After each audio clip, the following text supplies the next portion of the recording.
Eh bien salut à tous, j'espère que vous allez bien. On se retrouve aujourd'hui dans une toute nouvelle vidéo où nous allons écouter la vidéo de Cyril Catholique Laïque TV, surtout dans sa vidéo Église se divise, que faire, comment réagir. Puisqu'il y a énormément d'erreurs dans cette vidéo et qu'il y a quand même des choses à redire. Et nous allons pas nous en empêcher de les dire, notamment surtout avec la vidéo de fin. Parce que du coup on essaie de faire passer des choses qui ne le sont pas comme elles sont dites. Donc restez jusqu'à la fin parce que là, du coup il y a beaucoup de choses à dire. Nous allons écouter en x1.5 en vitesse pour pas que ça soit trop long. Bonjour les amis. Alors aujourd'hui, je veux nous inviter à réfléchir au postulat qui est censé être le nôtre face à cette scission qui se met en place dans l'Église.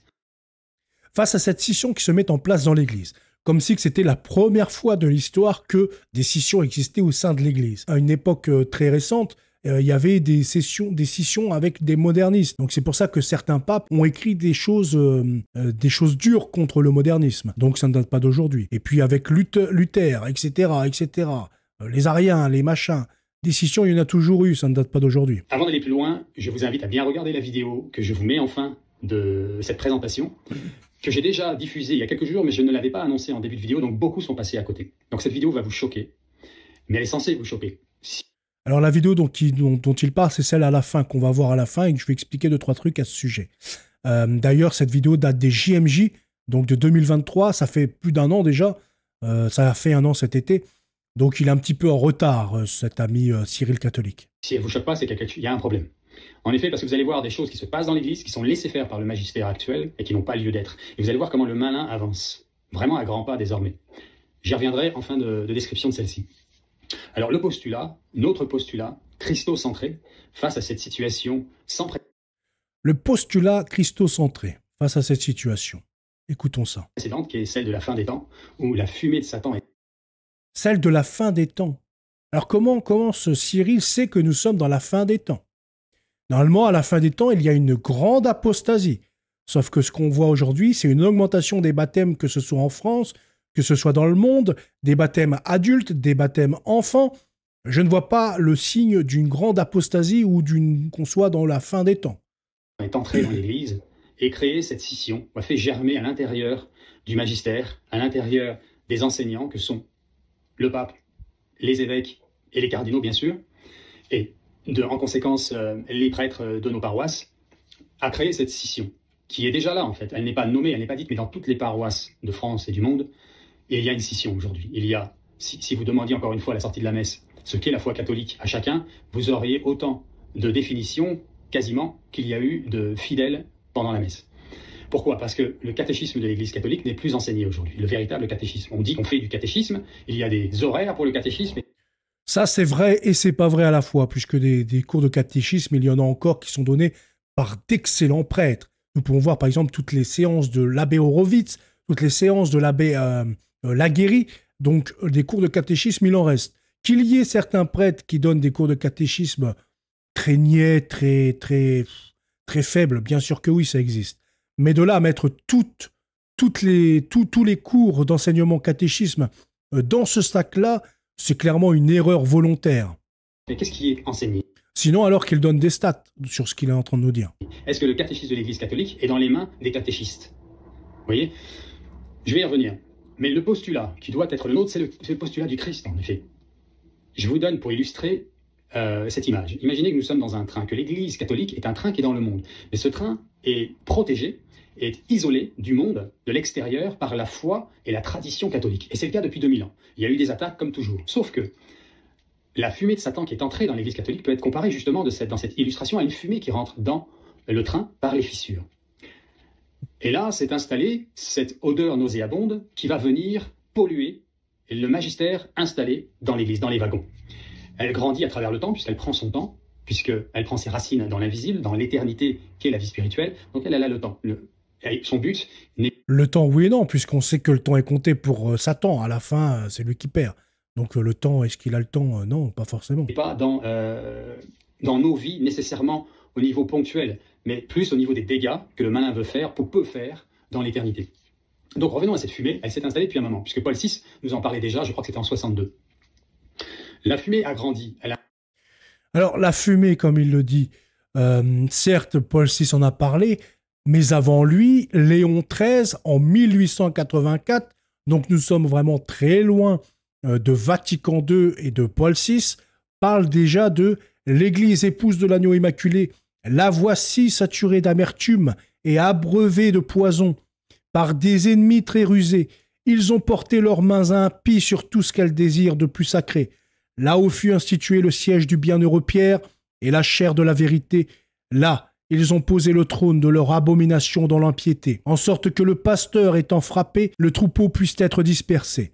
Ô Saint-Michel, chef invisible, rendez-vous donc à présent au peuple de Dieu qui est aux prises avec l'esprit d'iniquité, donnez-lui la victoire et faites-le triompher.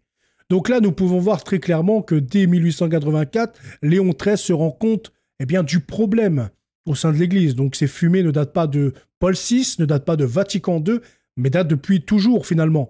Depuis toujours, il y a eu des scissions, comme vous dites, dans l'Église. Ça ne date pas d'aujourd'hui et il y a toujours des catholiques qui veulent amener des choses, etc., qui sont en désaccord avec l'autorité, la tradition. Donc ça ne date pas du tout d'aujourd'hui. Il faut arrêter de penser que parce qu'aujourd'hui, oui, il y a des prêtres qui sont beaucoup plus modernistes qu'à une certaine époque. Ils sont beaucoup plus visibles, ils ont beaucoup plus d'appui médiatique, ils ont beaucoup plus de poids politique dans l'Église, que ça y est, ils ont gagné, que ça y est, c'est la fin du monde, etc., etc. Arrêtez de faire paniquer tous ceux qui vous écoutent, s'il vous plaît. Il a imprégné les âmes du magistère et s'est installé. Or, il reste des fidèles, la majorité, quoique la majorité non, je retire, c'est pas vrai, puisque nous sommes maintenant un petit reste. C'est la Vierge Marie. Un petit reste Qui nous le dit. Alors, ça serait la Vierge Marie qui aurait dit qu'il n'y a plus qu'un petit reste de catholiques, le petit noyau, comme le sédévacantisme en fait. Sédévacantisme dit qu'il n'y a que eux qui sont les élus, les gardiens de la tradition, comme les vieux catholiques qui disaient que Vatican I était hérétique et que c'était eux les vrais catholiques. Les vieux catholiques, ce sont les vrais catholiques, puisque c'est le petit reste qui n'a pas apostasié. Eh bien, les sédévacantistes, c'est pareil. Les protestants, c'est pareil. Et donc, là, notre ami Cyril Laïc TV nous dit que lui, du coup, il lance à peu près, c'est ce qu'on comprend, il lance son espèce de mouvement de christocentré, et donc, ça serait lui le petit reste. Donc, en fait, ça, c'est cette nouvelle hérésie du bénévacantisme. C'est le fait de dire que Benoît XVI n'a pas démissionné, et donc qu'il ne croit pas au pape François. Il l'appelle pape quand même cependant, mais des fois il va très loin, des fois il se rétracte un petit peu parce qu'il vogue par rapport à ce que ses commentaires en disent, par rapport à ce que ses abonnés en disent, mais on sait plus ou moins qu'il est clairement contre le pape François et que même parfois il l'appelle seulement évêque, sans lui donner son titre de pape. Donc oui, la Vierge Marie, à ce titre, nous prépare. Donc, attendez, non, ça va être un peu plus loin. Les apparitions de la Salette, de Fatima, voilà. Akita, pour celles qui sont reconnues. Voilà, donc, alors, la Sainte Vierge nous préparait depuis Fatima, Akita, la Salette.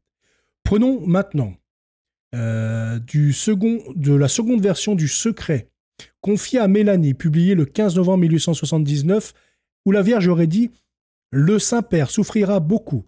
Je serai avec lui jusqu'à la fin pour recevoir son sacrifice. Le triomphe du mal ne sera pas garanti pour toujours.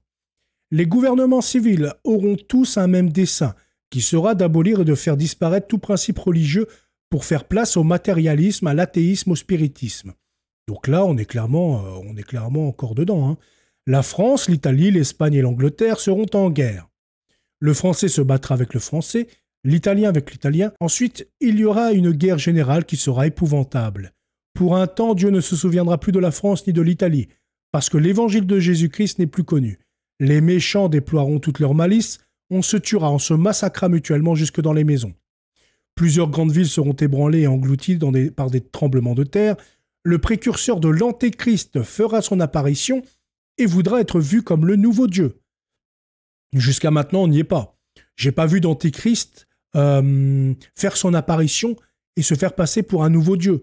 Sachant que certains disent que le pape François est un antéchrist ou un antichrist, etc., il n'a jamais dit qu'il était Dieu ou il ne s'est jamais fait passer pour un Dieu. Donc, bon. Les saisons seront changées, l'atmosphère aussi, l'eau et le feu donneront au globe de la Terre des mouvements convulsifs et d'horribles tremblements de terre qui feront engloutir des montagnes, des villes. Les astres et la lune n'auront plus la force de briller. Rome perdra la foi et deviendra le siège de l'antéchrist. C'est pareil sur cette partie-là, Rome perdra la foi et deviendra le siège de l'Antéchrist. Rome, le Vatican n'est pas... Enfin, je veux dire, Rome, c'est pas le Vatican. Donc si le gouvernement romain perd la foi et deviendra, ça se trouve, le siège de l'Antéchrist, parce que Rome, c'est la ville éternelle. Donc le Vatican, dans l'instant T, là, il ne fait pas partie strictement de Rome, comme à l'époque où il avait tous les domaines pontificaux. La Rome appartient à l'Italie, etc. Mais parce que c'est la Rome éternelle, c'est là que Satan veut attaquer. Et c'est là où siégera l'Antéchrist. Les démons de l'air avec l'Antéchrist feront de grands prodiges sur la terre et dans les airs, et les hommes se pervertiront de plus en plus. Dieu aura soin de ses fidèles serviteurs et des hommes de bonne volonté. L'évangile sera prêché partout, etc. Donc en tout cas, concernant cette apparition du secret confié à Mélanie de La Salette, publié donc en 1879, rien ne dit qu'il y restera une petite part de catholiques, un petit noyau de catholiques élus qui sera au-dessus de tous, parce que ce seront des grands penseurs et qui auront le pouvoir de pouvoir juger des prêtres, des évêques, un pape ou je ne sais quoi. Maintenant, à Fatima, c'est exactement pareil. Vous pouvez aller lire Fatima.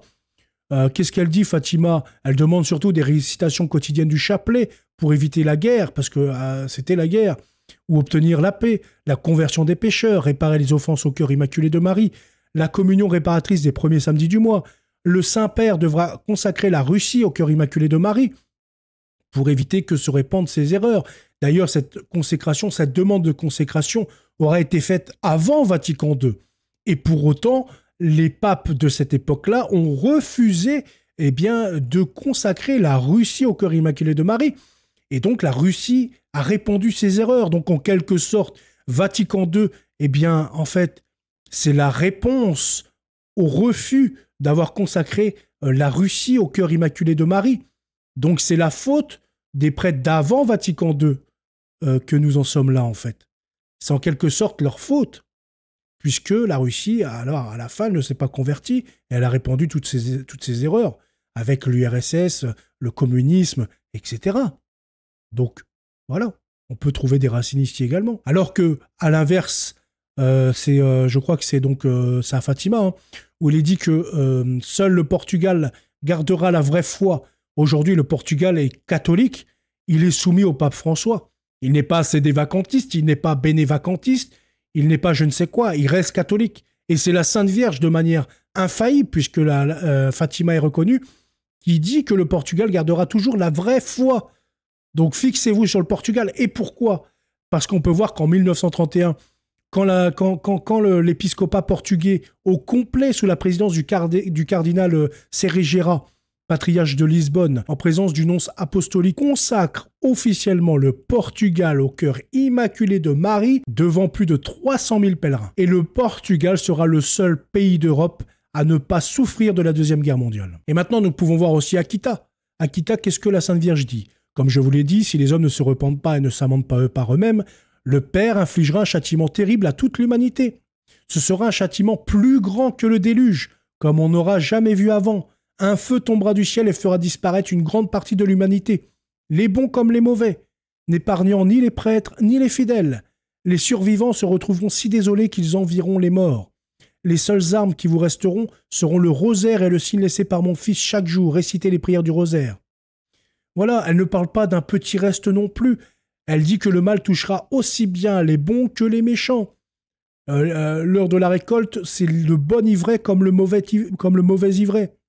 Donc il faut arrêter de penser qu'il y a une espèce d'élite qui est intouchable aux yeux de Dieu, une espèce de petit peuple, petit reste qui sont en hérésie, qui n'hésitent pas à dire des hérésies tout le long de leur prêche, et ils pensent que ces gens-là, ils vont être préservés par Dieu, alors qu'il y a des personnes 10 fois plus saintes qui périront également parce que tout le monde périra et parce qu'il faut sacrifier son sang pour laver les péchés. Alors continuons la vidéo. Déjà par l'Église catholique, que dans l'organisation des prélats, dans le magistère de l'Église même, les cardinaux seront contre les cardinaux, les évêques contre les évêques et les prêtres contre les prêtres. Nous y sommes. Ça ne date pas d'aujourd'hui, encore une fois, comme nous l'avons vu en fait. Il dit nous y sommes. Oui, nous y sommes parce que c'est plus flagrant aujourd'hui, étant donné qu'il y a une surmédiatisation, que l'information est accessible plus facilement. Si nous serions à cette même époque, dans un temps plus ancien, nous aurions pu voir exactement la même chose. Je vais vous dire de vous référencer à un article que j'ai sorti sur lecateau.fr et vous écrivez « Complainte des feux évêques ».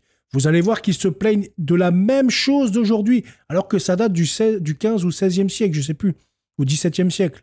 C'est exactement la même chose. Alors arrêtez de dire, de faire des des trucs passagers, des exceptions, etc. C'est en train de s'articuler. Beaucoup attendent que quelque chose d'incontournable soit là, se manifeste pour prendre la parole. Et c'est normal. La situation est trop importante pour que le premier prélat, qui n'est pas sûr de lui, commence à ouvrir la bouche au risque d'être excommunié. Hein, c'est normal. Mais cela va venir, notamment avec ce synode sur la synodalité qui va acter certaines choses. Et ça ira crescendo. Acter certaines choses, oui et non, puisque nous avons vu déjà que le synode allemand va abandonner toutes ces hérésies suite. Eh bien, encore une fois, ça, vous le dites pas, mais c'est grâce au pape. Il a écrit des lettres, il a menacé des gens. Et bizarrement, il y a eu des démissions et ils n'ont plus la majorité pour soutenir des hérésies. Donc ce synode n'apportera rien de plus, rien de moins. Ça n'actera rien de plus, rien de moins. Tout comme le pape n'a rien changé, à part avoir dit, c'est vrai que des fois il est sur la corde, il est sur les limites. Il dit des choses qui sont un peu incompréhensibles, voire qui peuvent paraître, comme vous dites, hérétiques, etc. Mais c'est parce que vous ne le regardez pas déjà le propos de façon catholique comme on vous le demande, et de deux, parce que en fait, vous voyez que ce que vous voulez voir. Donc oui, le pape, des fois, a des expressions, des mots, des choses qui sont un peu gauchistes, etc. Mais en soi, il n'y a rien qui a changé dans l'Église. Hein. Vous pouvez toujours aller à la messe, vous pouvez toujours vous confesser, vous pouvez toujours prendre l'hostie, vous pouvez toujours prier, vous pouvez faire tout ce que le Seigneur vous demande pour votre salut, finalement. Voilà. Il faut arrêter un petit peu aussi de monter tout en épingle, d'en faire des tonnes et des tonnes. Le pape n'a nié aucun dogme de foi, le pape n'a réécrit aucun dogme de foi. Il faut regarder ce qui est vraiment, ce qui se passe vraiment. Certes, il y a beaucoup de prises de parole inutiles, etc. Ok, mais cela n'est pas infaillible et ne sont pas édictés comme dogme de foi. Mais ça n'est que ce que la Vierge Marie a annoncé. Donc je reviens au wagon. Ce qui se passe en fait aujourd'hui, c'est que nous sommes attaqués de l'intérieur. Vous êtes, vous, catholique, le petit reste, fidèle au catéchisme de l'Église catholique, transmis par le Seigneur à ses apôtres et des apôtres. Vous êtes vous, donc le petit reste, c'est tous ceux qui m'écoutent, hein, vous êtes le petit reste. Les autres sont des hérétiques, les gars. Ici, il faut écouter le christocentré, le chef du mouvement christocentré. Aux évêques à travers les millénaires.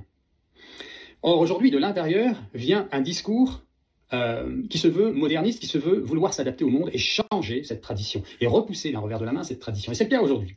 Et quand on n'est pas d'accord avec cela, nous, les traditionnels catholiques, je ne parle pas des traditionnalistes et le mouvement, quoique, ça peut en faire partie, mais quand je dis traditionnels, je veux dire ceux qui sont centrés ou restés fidèles au catéchisme de l'Église catholique. Quand nous ne sommes pas d'accord, et c'est notre droit, puisque nous sommes chez nous et nous avons la vérité christique, qui nous est donnée. Nous avons la vérité christique et nous avons le droit, d'accord. Transmis par le Seigneur lui-même. Si nous ne sommes pas la vérité christique transmise par le Seigneur lui-même. D'accord, et que nous élevons la voix en disant mais attendez, là ce n'est pas catholique ce que vous dites, ce que vous faites. Qu'on le dise au pape, qu'on le dise aux cardinaux, aux évêques, nous sommes accusés de chiisme. Vous comprenez comment le malin travaille? Non, c'est pas comme ça que ça fonctionne. C'est quand vous insultez un pape de faux pape ou d'hérétique, ou vous l'insultez de sodomite, de ravagé, de sataniste, quand vous insultez le préfet de sataniste, de sodomite, d'homosexuel, etc., qu'à ce moment-là, vous êtes en schisme. Mais pas en émettant des critiques parfois justifiées à l'encontre de la politique papale ou la politique du clergé, ou de certains prêtres, etc. Arrêtez de confondre tout. Tous ceux qui sont en schisme, eh bien, refusent de se soumettre au pape et ni son autorité et ni son obéissance. Or, nous sommes fidèles, nous restons sur la même lignée, mais de l'intérieur vient un mensonge. Or, comme c'est l'autorité même qui articule ce mensonge, puisqu'elle est passée à travers les filets. Donc l'autorité même divulgue des mensonges, d'après Cyril Laïc TV. Donc ce même Cyril qui n'a pas de diplôme en théologie, je le rappelle, qui n'est pas prêtre de l'Église catholique, qui n'est donc pas théologien, qui n'est qu'un simple fidèle laïque catholique, et d'après des prêtres autour de lui qui sont schismatiques, qui nient carrément l'obéissance à avoir un pape ou un cardinal, ou etc. Donc d'après lui, voilà, ça y est, Vatican est en plein mensonge. Et elle a réussi à source, crois-moi, obtenir des postes clés que sont les cardinaux, les évêques, les prêtres aussi évidemment.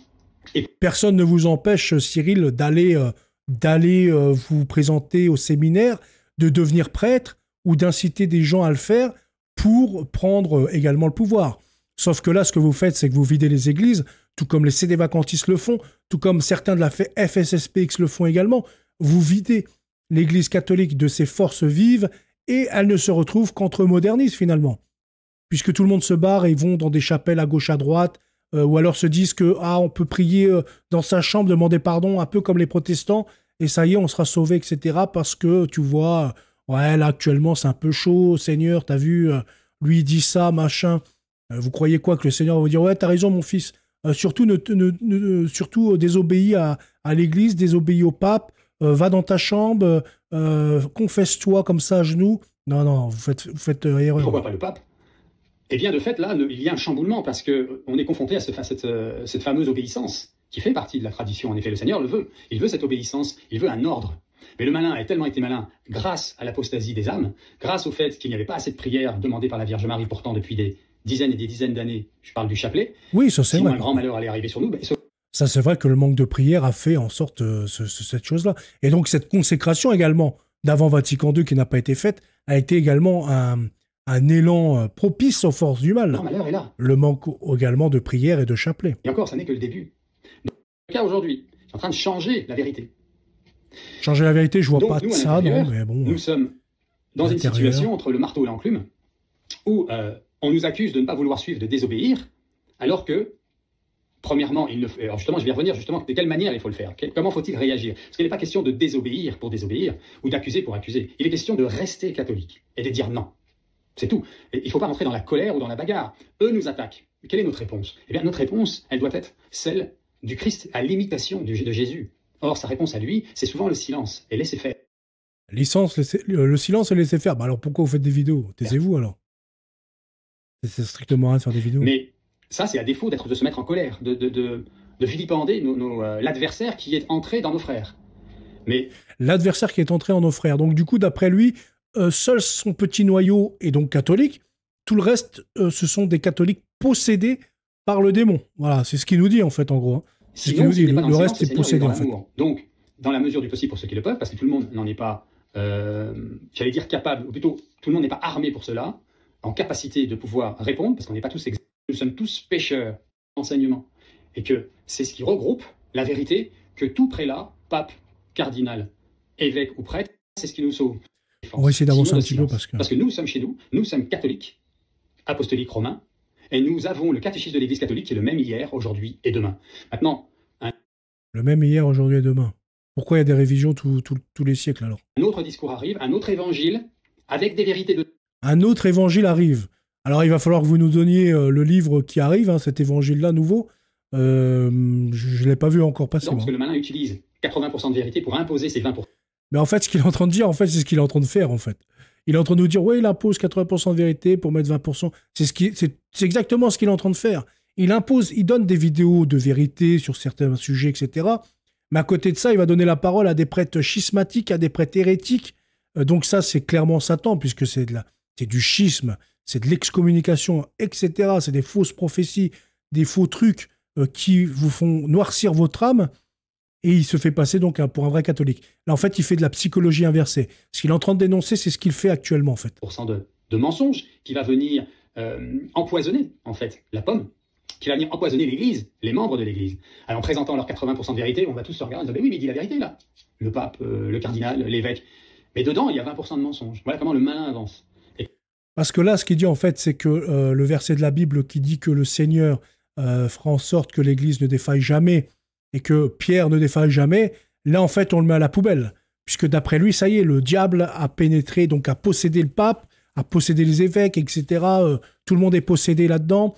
Il n'y a que lui, le reste catholique, le fameux reste catholique qui est dénué d'erreur. Donc, en fait, là, il fait vraiment de la psychologie inversée, où, en fait, c'est lui qui donne 80% de vérité à la rigueur, si tu veux, et qui dissimule 20% de satanisme. C'est clairement ce qu'il est en train de faire. Ne pas se perdre, comment garder 100% de vérité, c'est le catéchisme de l'Église. Donc ça ne peut pas vous attaquer, et vous dites non. Non, on vous accuse de schisme, vous voyez, donc c'est un mensonge. Ce n'est pas un mensonge, vous êtes un schisme. Vous êtes en plein schisme. Restez christocentré, restez dans le catéchisme de l'Église catholique, les amis. Et n'en faites pas plus, il n'y a pas de zèle à avoir là-dessus. Perdez pas votre temps avec autre chose que de prier pour les... Donc en fait, il nous parle depuis tout à l'heure de son catéchisme, rester sur le catéchisme, rien d'autre, voilà, rien d'autre. Mais c'est sur le catéchisme. Donc en fait, c'est un peu comme la sola scriptura, seule la Bible sauve. Là maintenant, c'est seul le catéchisme sauve. Restez, lisez votre catéchisme, c'est le livre qui va vous sauver. Pas besoin d'aller à la messe, pas besoin de faire les sacrements, rien. voilà, seul le catéchisme sauve, vous êtes des christocentrés. Les ennemis de l'Église. C'est ce qu'il nous dit là. Priez pour le pape, parce que ça c'est un devoir de catholique. Priez pour le magistère. Priez pour le pape, pour le magistère. Mais quel pape, quel magistère, du coup, vu que vous avez dit vous-même qu'ils étaient possédés. Ils sont possédés, donc d'un côté, vous ne les reconnaissez pas dans certaines vidéos, vous les insultez d'hérétiques, de satanistes, etc. D'un autre, vous demandez de prier pour eux en les nommant magistère, etc.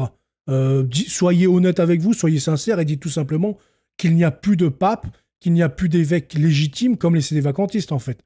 Parce que là, vous mélangez un peu tout et vous êtes en train de perdre votre audimat. Les gens se demandent, mais qu'est-ce qu'il raconte? Un coup, il n'y a plus de pape, un coup, il y en a un.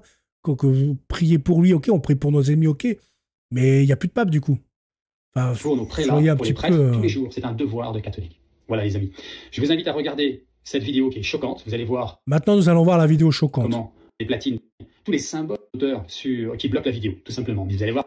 Donc, comme vous pouvez le voir, là, il nous dit que ça vient donc des JMJ, que c'est une vidéo choquante, etc. C'est le même rythme, c'est le même boum boum boum. Parce que c'est installé dans l'église catholique.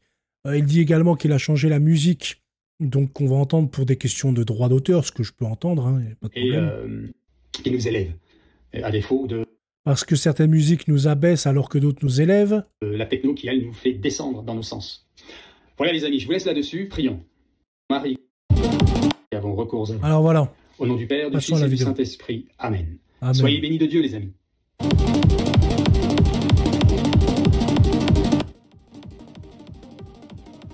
Donc voilà, là c'est la vidéo choquante. Alors là, ils nous disent que ça vient des JMJ 2023. Donc que le prêtre DJ là, a fait cette soirée avec des cornes de Satan, avec des espèces de voyants, etc. Des espèces de troubadours, je ne sais quoi, avec des musiques de techno, là, je ne connais pas trop ce style. Hein. Voilà. JMJ 2023. Attendez, je vais juste revenir en arrière 2 secondes. Voilà. Donc, on a bien vu JMJ 2023. Hein. On a vu une photo comme ça, JMJ 2023. Et après, on fait voir le concert. Donc, alors, ça va être très simple. Écoutez bien ce que je vais vous dire. Là, l'image que vous voyez, ça fait partie des JMJ. Des JMJ, excusez-moi. Par contre, les images du concert, ça ne fait pas partie du tout des JMJ. Et pour preuve, c'était un concert. C'était un concert privé. Donc, il est prêtre, oui, mais c'était un concert privé du prêtre Guilherme, DJ des JMJ. Donc, c'était un spectacle à Montealegre, au Portugal, qui célébrait Halloween. Donc, les images de ce concert-là n'ont rien à voir avec les JMJ. C'est un contexte différent. Le prêtre, dans ses hobbies, a tout à fait le droit d'aimer ce genre de musique, d'aimer être DJ, de faire ce qu'il veut. Là, je crois pas qu'en plus, quand on peut voir sur les images là du prêtre, attendez, on va regarder. Voilà. Ah si, quoique, peut-être qu'il l'a, non? On va essayer de revenir. Je ne sais pas si on voit son col romain ou si c'est un col romain ou pas. Dans tous les cas, on voit bien qu'il est en civil. Donc heureusement que les prêtres ont le droit de faire ce qu'ils veulent. Comme il y a des prêtres qui pratiquent la boxe, il y a des prêtres qui pratiquent le tennis, il y a des prêtres qui pratiquent le foot, il y a des prêtres qui sont DJ. Dans une soirée Halloween ou pas, ok, la soirée Halloween c'est peut-être maladroit, etc. Mais il a le droit d'aimer, il est prêtre, il connaît tout ça.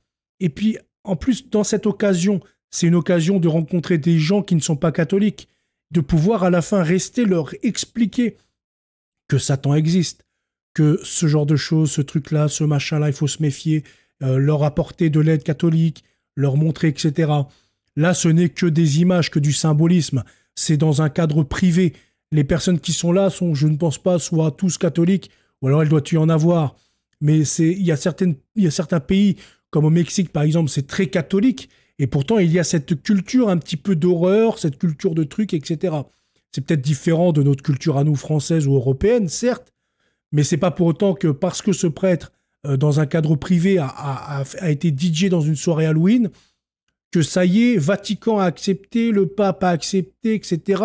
Vous pensez que le pape, il a que ça à faire, d'aller voir ce que chacun des millions de prêtres chaque jour font pour venir intervenir et dire « Ah ouais, mais ça, machin ».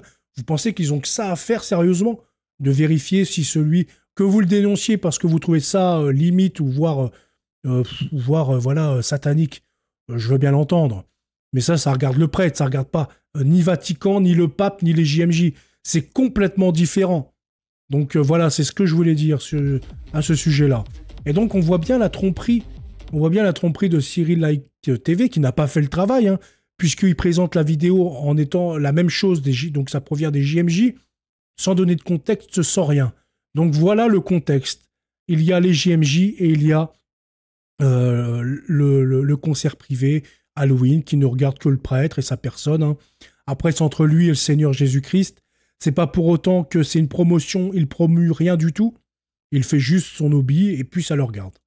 Parce que ce qu'il faut savoir, c'est que Lisbonne, la JMJ, vous allez pouvoir retrouver toutes les vidéos sur Lisboa 2023 et je vous invite à le faire, vous qui êtes tout le temps en train de critiquer ou alors déformer, parce que là, vous prenez même les images, là, par exemple, des JMJ, où on le voit faire le DJ dans une musique, ça ne concerne qu'un concert.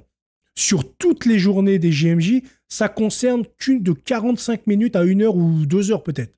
Voilà. Il ne faut pas l'oublier, ça non plus.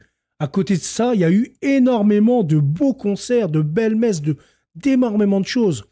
Vous n'allez pas pouvoir dire aux gens ouais, mais ça, ta musique, c'est de la merde, donc tu la mets pas, s'il te plaît.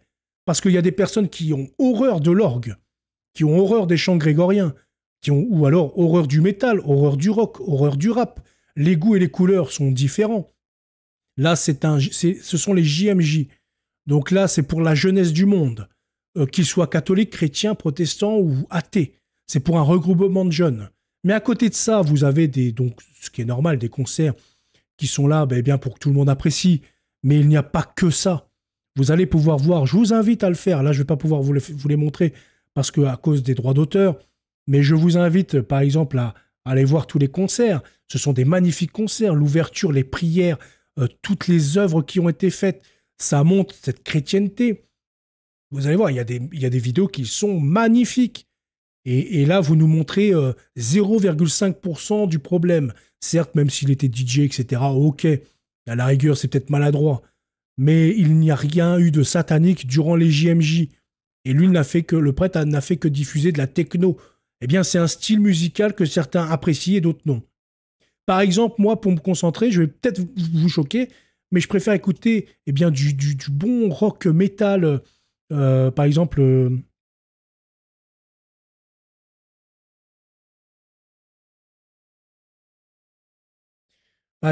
groupe qui fait Jeanne Abduction, donc qui fait l'éloge de Jeanne d'Arc en version métal, eh bien ça me permet de mieux me concentrer quand j'écris ou je fais des trucs que, par exemple, d'écouter de l'orgue ou je ne sais quoi.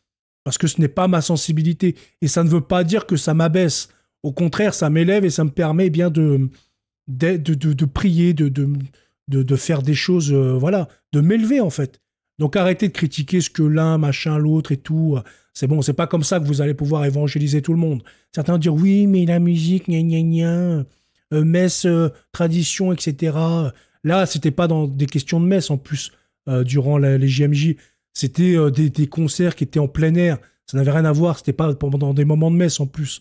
Comme pour Halloween, c'était pas une messe, c'était un concert privé. Donc arrêtez un petit peu de tout déformer pour essayer de déformer la vérité pour que celle-ci soit à vos ordres.